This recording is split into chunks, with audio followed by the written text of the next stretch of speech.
Shalom anak-anak Miss yang ada di rumah. Apa kabarnya? Miss harapkan semuanya sehat dan selalu dalam lindungan Tuhan.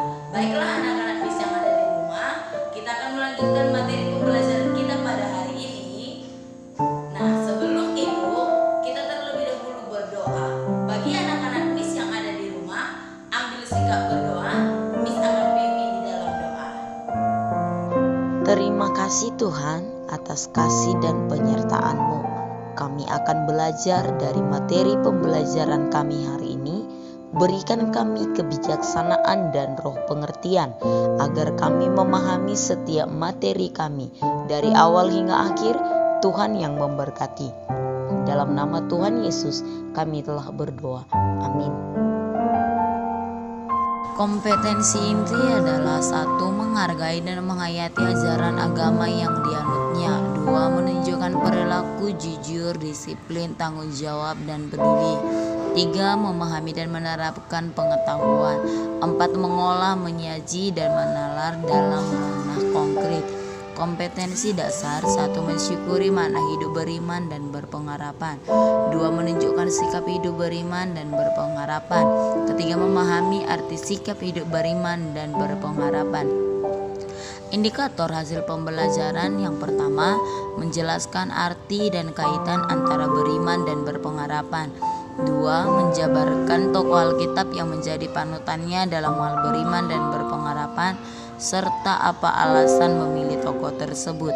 3. Menalar dan membuat perbandingan dua buah cerita yang ada dalam buku siswa.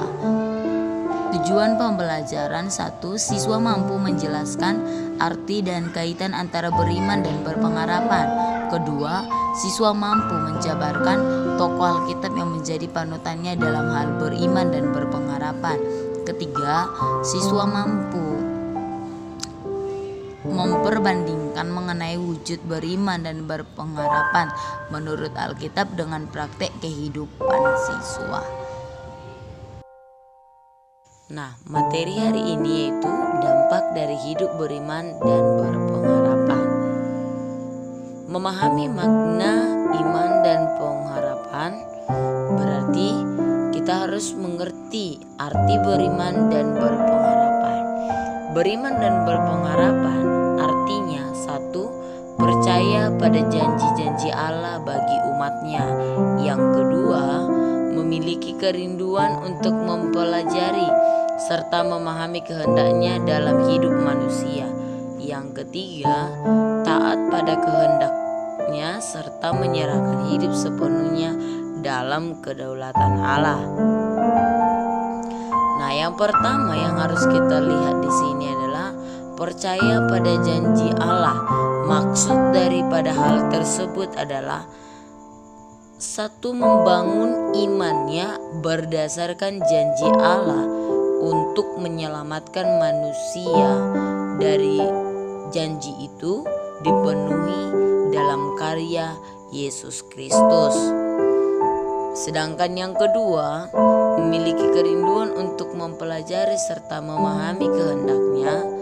Artinya adalah kita mampu dan bisa setia berdoa dan membaca Alkitab, di mana dikatakan orang yang setia dan membaca Alkitab akan mendapat pemahaman mengenai kehendak-kehendak Allah.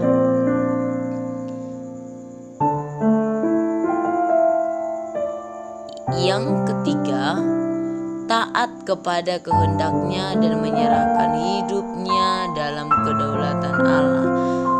Maksud daripada hal tersebut yaitu mengajak manusia tidak berkuasa atas hidupnya, tetapi yang berkuasa dalam kehidupan manusia adalah Allah yang berkuasa atas kehidupan manusia, dan Allah lah yang memerintah dalam kehidupan manusia. Nah, sekarang kita akan belajar mengenai dampak hidup beriman dan berpengharapan dalam diri orang percaya. Seperti apa? dampak hidup beriman dan berpengharapan dalam diri orang percaya. Yang pertama, tidak mengandalkan diri sendiri tetapi mengandalkan Tuhan. Kita bisa baca dalam Yeremia 17 ayat 5 sampai 6. Sedangkan yang berikutnya itu adalah setia. Setia terhadap hal kecil maupun hal besar. Tertulis dalam Matius 25 ayat 1 sampai yang ke-31. Selanjutnya, dampak hidup orang beriman dan berpengharapan dalam diri orang percaya yang berikutnya adalah taat. Taat kepada Allah. Kejadian 12 ayat 1 sampai 9. Yang berikutnya, sanggup bersukacita dalam keadaan kesesakan. Meskipun dalam duka kita boleh bersukacita. Kita bisa lihat dalam Kisah Para Rasul 16 ayat 19 sampai 40. Yang berikutnya, bagaimana dampak hidup beriman dan berpengharapan dalam diri orang percaya? Sanggup bertahan dalam penderitaan. 2 Korintus 4 ayat 14 sampai 18. Sedangkan yang hal-hal yang menjadi dampak hidup beriman dan berpengharapan dalam diri orang percaya, berani bersaksi. Dalam hal apapun, orang Kristen harus berani bersaksi untuk menyaksikan kebesaran Tuhan dalam kehidupannya. Selanjutnya yaitu tidak mudah terpengaruh. Orang-orang Kristen tidak akan mudah terpengaruh terhadap gejolak dunia, tapi mau mempengaruhi untuk taat kepada Allah. Yang berikutnya, memiliki keyakinan yang kokoh. Keyakinan yang kokoh itu merupakan dampak hidup orang yang beriman dan orang yang berpengharapan, di mana dia memiliki keyakinan yang sangat kuat dan kokoh dalam hal apapun. Yang berikutnya itu tidak menyesali kemalangan. Orang Kristen yang memiliki hidup beriman tidak akan menyesali kemalangan yang terjadi dalam kehidupannya. Selalu memiliki sikap hati yang benar, tegar di tengah persoalan, dan juga berani menanggung resiko, serta tidak mengenal yang namanya putus asa dan berpegang teguh pada janji-janji Allah. Itu adalah dampak hidup beriman dan berpengharapan dalam diri orang-orang percaya.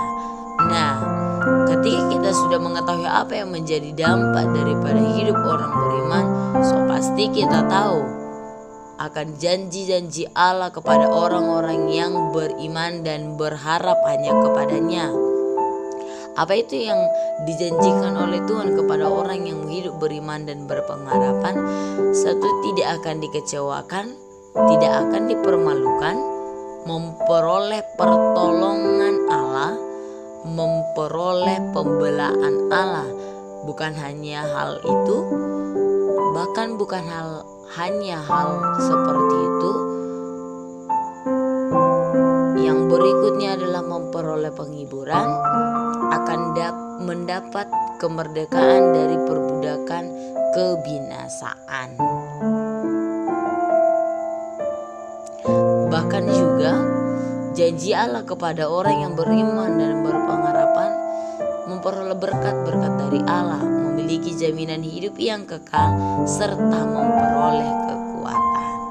Nah, dari hal-hal tersebut kita bisa tahu apa itu hidup beriman dan berpengharapan. Apa yang kita peroleh ketika kita memiliki hidup beriman dan berpengharapan, dan juga dampak apa yang kita rasakan ketika kita memiliki hidup beriman dan berpengharapan.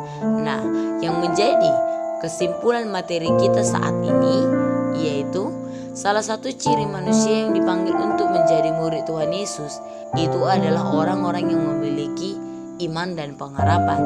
Iman dan pengharapan laksana mesin yang akan menghidupkan perjalanan hidup manusia. Supaya kita bertumbuh di dalam iman dan berpengharapan, maka kita membutuhkan bimbingan dan arahan dari Allah lewat ibadah kita, lewat doa-doa kita, dan juga lewat bacaan Alkitab kita yang teratur setiap harinya.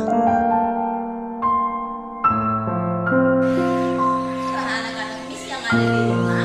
Sampai di sini materi pembelajaran kita hari ini, dan kita akan akhiri di dalam doa. Kita berdoa. Terima kasih Tuhan buat materi pembelajaran yang telah kami terima hari ini.